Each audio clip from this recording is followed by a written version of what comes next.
ፈዋሽ መልስ ትሰጣለች ብዬሻለሁ። ኪዳነ ምሕረት ሰምታኛለች። ትላንትና መንከራተታችን ለበጎ ነው። ይህንን አገር መርገጤ ለበጎ ነው። ይህንን መልስ በአንድ ቀን አገኘዋለሁ ብዬ ያላሰይ እንኳን ደስ አላችሁ። ቸሩን እንደኔ ወላዲተ አምላክ ቅድስተ ቅዱሳን ንጽሕተ ንጹሃን ኪዳነ ምሕረት ቸሩን ላሰማቻችሁ።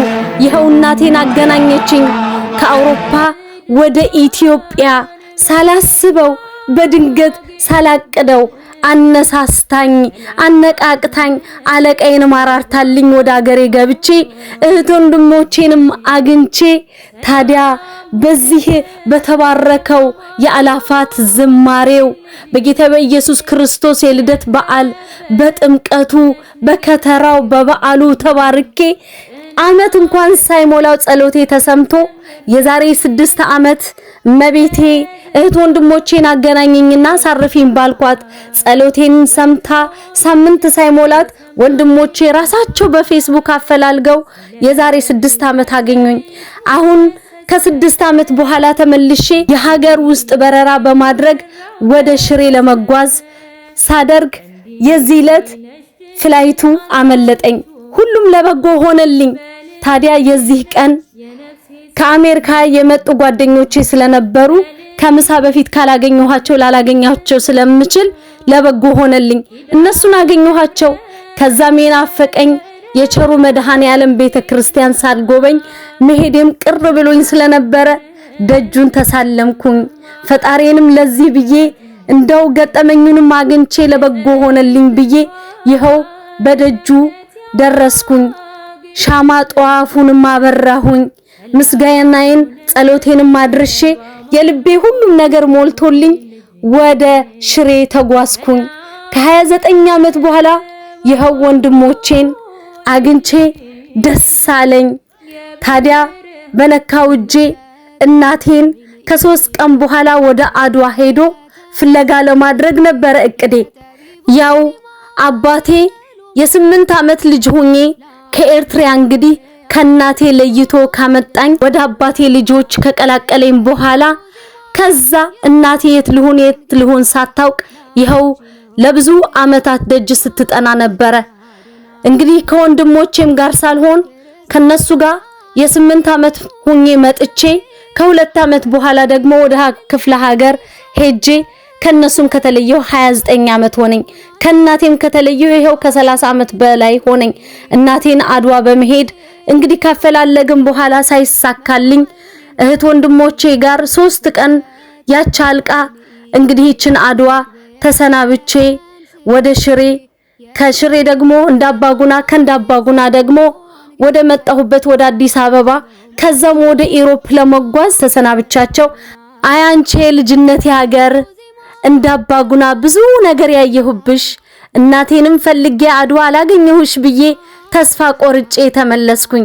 ታዲያ በፌስቡክ ብዙ መረጃዎች የሚቀባበሏቸው ሰዎች ነበሩ።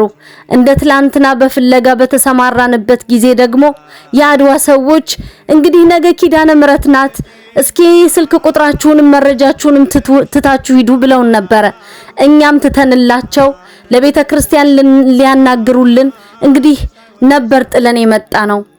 ታዲያ እመቤቴ ወላዲተ አምላክ ኪዳነ ምሕረት ለኔ ያሰበችልኝ ነገር ስለነበረ ወደዚህ ወደ ሽሬ ኤርፖርት ከመጣን በኋላ እንግዲህ በፌስቡክ አንዳንድ ሰዎች መረጃቸውን እየተቀባበሉ ወንድሜ ደግሞ ያለውን ነገር እያረጋገጠ እየጠየቀ ነበረ። ታዲያ ትንሽ ቆይቶ በቃ አንድ ቸር ወሬ ሳይኖር አይቀርም ተዘጋጂ አለኝ። እንግዲህ በዚህ ደቂቃ ውስጥ ደግሞ ኤርፖርት እንግዲህ ይቅርታ አድርጉልን ይህ አውሮፕላን የቴክኒክ ችግር ስላጋጠመው ዘግይቷል ተባለ። ለካ ይህ የሚሆነው በእናቴ በኪዳነ ምሕረት ቸር ልታሰማኝ ኖሮ ነው። እናም እኛ ደግሞ ይህንን ፍርፍር ምግብ በቃ ስሪልንና እንብላ ብለን እዚች ኤርፖርት ሻይ ቤት ገብተን እየተጠባበቅን እያለ ትንሽ ቆይቶ ወንድሜ ለእህቴ ስልኩን አቀበያት። እስኪ ይህንን ስልክ ትንሽ የሆነ ነገር ቸርወሬ ይዞ ሳይመጣ አይቀርምና እስኪ ታውራው ታናሽ ወንድሟ ሳይሆን አይቀርም በሚል ስልኩ ተሰጠኝ። እኔም ደግሞ ይህንን ታናሽ ወንድሜ የተባለውን ሳወራው እጅግ በጣም ማመን በሚያቀት ሁኔታ ወንድሜ መሆኑን አረጋገጥኩኝ። እናቴንም እንደማገኝ ስላወቅኩኝ በደስታ ራሴን ሳትኩኝ። እና ሙሃም ደፍተው ቀሰቀሱኝ፣ ነቃ አደረጉኝ። አይዞሽ ነቃ በይ፣ ይህንን አይተው ደግሞ አትሄጅም እንዳይሉሽ ሲሉኝ ወይ ጉድ ለካ ለበጎ ነው፣ አውሮፕላኑን እመቤት ያዘገየችው ለካ ለበጎ ነው አልኩኝ። ይህ ዕለት ኪዳነ ምህረት ስለነበረ እጥፍ ሆነልኝ ደስታዬ፣ እጅግ በጣም ቃላት ያጣ ሆነልኝ። እናም እኔ ደስታዬን ለማጣጣም በቃ ሙሉ ቀኑን እዚሁ ሻይ ቤት የምስራች ይኸው እንኳን ደስ አላችሁ እያልኩኝ የደስታ አሻራ ጽሁፌን አስቀመጥኩኝ። ጸጉር ቤት ሄጄ ጸጉሬንም ተሰራሁኝ። ታዲያ ለዚህ ሁሉ ጊዜ የሰጠችኝን እመቤቴ እያመሰገንኩኝ እና ታዲያ የት ናቸው ሲባል ለካ እነሱ ወይ አድዋ ለካ መቀሌ ናቸው። መቀሌም ቢባል ደግሞ ኑሯቸው እዛ ይሁን እንጂ ለሕክምና እናቴ ስታመቻችልኝ ወላዲተ አምላክ እናቴ ለሕክምና ወደ አዲስ አበባ እንደመጣች ተነገረኝ። ስለዚህ ከሽሬ ወደ አዲስ አበባ ኤርፖርት በመገባበት ጊዜ ወንድሜና የታላቅ እህቴ ልጅ መተው ይቀበሉኛል ስባል እጅግ ደስ አለኝ። ህልም መሰለኝ። መቼ እናቴ መታ እግሬ ላይ ትደፋለች ብዬ ጠበቅኩኝ። እረ እናቴ ኪዳነ ምህረት ይህ ሁሉ ተአምራት ምንድነው? ቸሩን ያሰማችኝ ወላዲተ አምላክ ቸሩን ታሰማልኝ። ይኸው እኔ ደስ ብሎኛል። ደስታችሁን እጥፍ ድርብ ታርግላችሁ። በእውነቱ የተዘጋው የተስፋ በር ሁሉ ለበጎ ታድርግላችሁ። ጸሎታችሁን ትስማችሁ። አጥሩ ያልተበጠሰልን የተሰነጠቀው ያልተጠገነለት የተሰበረው ያልታደሰለት የፈረሰው ያልተጠገነለት ማን ነው ወገኖቼ?